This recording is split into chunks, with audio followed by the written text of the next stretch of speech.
We'll talk broadly on this peace and security architecture, because I think space is applicable in peace and peace and stability of the continent, not only on the continent but even over the world.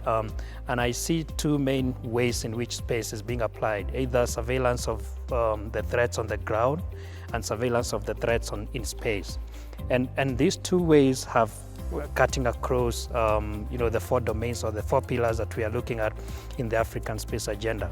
And that is Earth observation, there is satellite communication, there is navigation and positioning, and there is astronomy and space sciences. Now, when it comes to monitoring the threats on the ground, that's when you use the Earth observation aspect to map the ground and to map the terrains.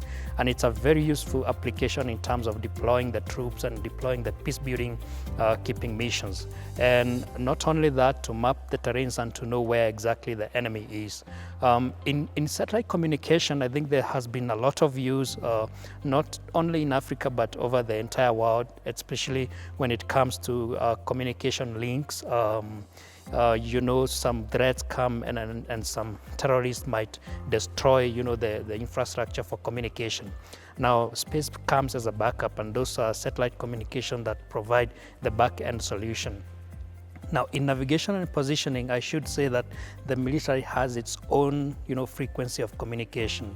And that dedicated frequency of communication ensures security in terms of mapping the hotspots and in terms of locating the areas that need responses from the military and from the police. And this is where most of the countries have found a lot of use in terms of navigation and positioning. Not only that, when it comes to the search and rescue missions, especially in the deep sea or in the air, we have applied many applications on navigation and positioning have been applied to locate where those vessels are, if there are threats, and to locate where the dangers are.